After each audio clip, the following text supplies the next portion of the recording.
Duke and Duchess of Sussex, have been out of the news, have been out of the limelight. I've been away, but they haven't really been in the newspapers or in the news the last couple of weeks. Do you think they were very busy last couple of months? Do you think that they often get criticised for doing things when the other royals are carrying out major tours or carrying out major work? Do you think they have stepped back deliberately the last couple of weeks so that Charles and William can have their moment? I think she is genuinely probably doing a lot of sort of work in the background for this project with Netflix and this American Riviera Orchard. I think that's the thing that she's focusing on, and she's probably, I think she's had a few problems with trademark or something, or with the name of the thing, and probably got to go through some legal battles. But I think that's going to be the next thing, and she probably wants to sort of have a bit of a hiatus so that she can really launch that. As for Harry, obviously he's been back and forth with a couple of charities, and they seem to be going their separate ways, don't they?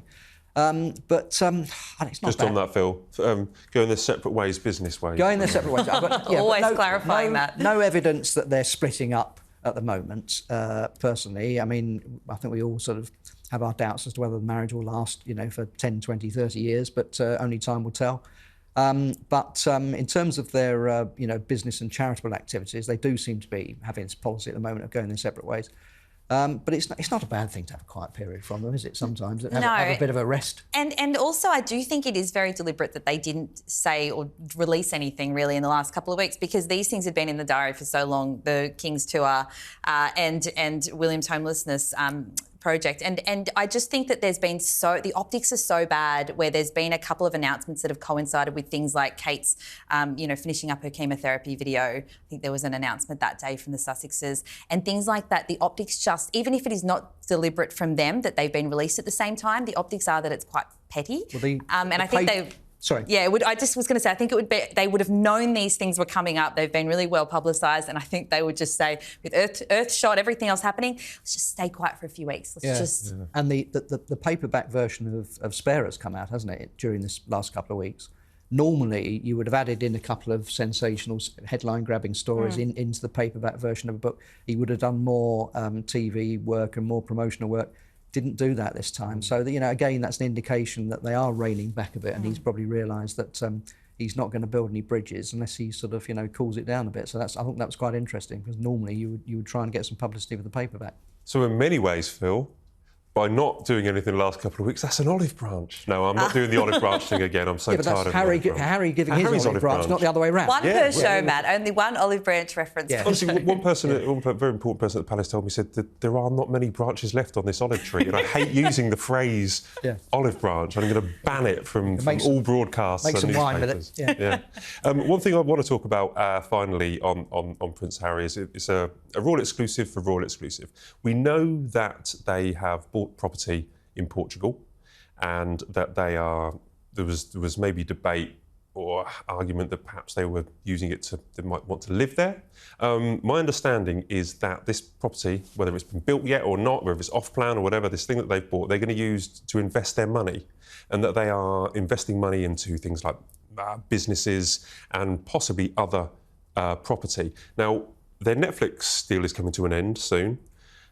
Is this a sensible way for the Sussexes to consolidate the money that they've earned over the years? What message do you think this sends out, that this property in Portugal is not for them to escape to into Europe, not to use as a base, but they're using it as a property investment to keep their millions? What do you think? I think it speaks to the fact that it has been probably not the post-royal career that they had thought financially, because a lot of, their Spotify deal was ended. I think that was last year. The Netflix deal is coming to an end, and I don't think they've produced as much as they would have thought they were going to.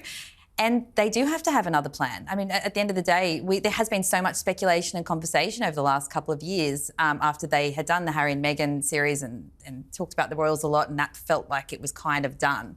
What next? And I think property is a great investment. So it makes sense that they've probably had the same thought.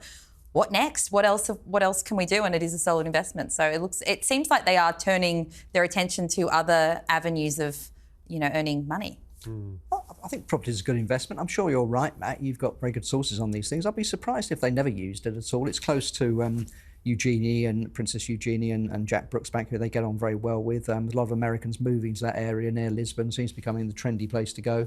I think there are tax breaks for actually going there. But so I'd be surprised if they didn't use it at all. But maybe, as you say, it might be a good investment, and that's it. But it certainly would be a good European base, because I don't think Meghan wants to come back to the UK.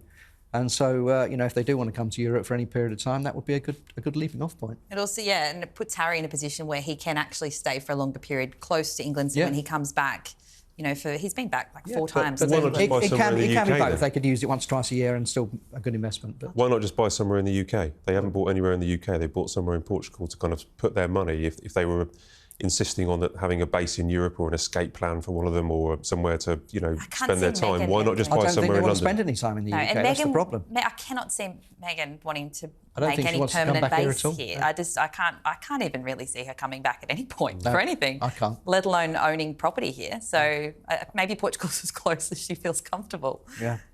Okay, good stuff. Right, we have some quick fire questions to wrap up the show, so I hope you're ready. Mm-hmm. We did a lot on documentaries in this episode, because there's been a lot. So which royal documentary would you most like to see, and why?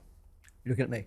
Who wants to go? I'd like to see. I'll go first. I'd like to see a fly-on-the-wall documentary, a la the Kardashians, of Prince Andrew and Fergie at home.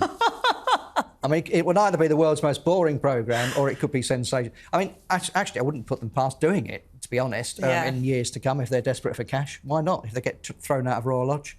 I almost want to change my answer to that one now. Follow them around and see what happens. So watch him playing golf and, I want to hear Fergie. Yeah, I want to see Fergie behind closed doors and hear what she's chatting about. See what happens. I think for me, we talk about her so much, but we don't know that much about the Princess of Wales, actually. We know exactly what she's delivered. I would love to see a very similar style thing to what William's doing, but with her early years work. So over the course of a year, I would love to see that from her, because we would actually learn more about the woman herself. And it's not a criticism that we don't know more. I think she's had a really tough year, and she's a parent, and she's got, her own privacy. But I myself, I just want to know more about her. I find her really interesting. You put your finger up there, Bronzy, because, is there a danger of losing a bit of the mystique of the royals if they do too many of these shows?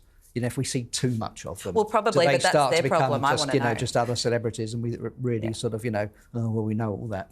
It's good to not know some things about them. Yeah. Well, that's why these 2 documentaries with the Queen and William that are coming out this week are so good, because they're about their working life and they're about what journalists see and what they're going to do behind the scenes while they're working. It's not William's at Windsor Castle in some parts of this documentary, and Camilla is in Clarence House, being filmed in Clarence House. But it's them working. It's not the Harry and Meghan 6-part Netflix series. No. But they're both great answers. I think I think more people would actually. God, I don't know. I don't know. If there's any TV executives watching, then we've got some great ideas for you. Anyway, the King and Queen's Australia tour. Just very briefly, what do you think went right? Because we talked about it being a success. What do you think went right on that tour? I think they pretty effectively tested the theory of how strong republicanism was in Australia, and I think they've come out on top. I think that it just does not have the momentum right now at all. And I think the second part is that, that last day when they were at Sydney Opera House, that iconic royal positioning of the photos and thousands of people turning up, I think that went really well, and great photos, and it just finished that part of the tour on such a high.